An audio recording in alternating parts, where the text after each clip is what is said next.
Deyir, daşı niyə öpürsən? 100 dəfə bunu demişəm. Bayrağı niyə öpürlər? Bayrağı niyə öpürlər? O daşlı, bu da parçadır, elə baxsan. Amma nəyi tərənnüm edir? Dövlətçiliyi, dövlətə sayğı bu parçaya ehtiramda ifadə olunur. Bu qədər sadədir məsələ. Deyir, bu şirkdir. Deyirəm, bəyəm daşı öpən daşa səcdə edir. Daşı ona görə öpürsən ki, bu Allahın dostunun məzarıdır. Görmə, onun daşına belə hörmət edirəmsə, özünə nə qədər? Hörmət, hörmət. Hörmət əlaməti olaraq adam hər bir şey torpağa əyilir, məsələn, işğaldan azad olunub torpaq, gedir Şuşanın torpağını öpür. Bu şirk eləyib Allah. Bu nə məntiqdir? Nə sözdür bunlar? Daşı gedirsən, öpürsən qəbrinin daşını. Çünki ona orada yatan hörmət edirsən. Yaqub əleyhissalam o qədər peyğəmbəri, Yusuf peyğəmbər balasını sevirdi ki, köynəyini öpür gözünə çəkirdi.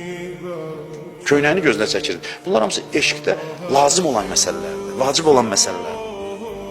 Bu fəlsəfə yatır bu ziyarətin altında. Yoxsa elə belə deyib məsumlar deyib. Kim İmam Hüseyni ziyarət eləsə belə oldu. İmam elə belə söz danışmır. Bu fəlsəfəni açıqlamaq istəyir ki, hər şey bunun içindədir, bütün fəzilətlər.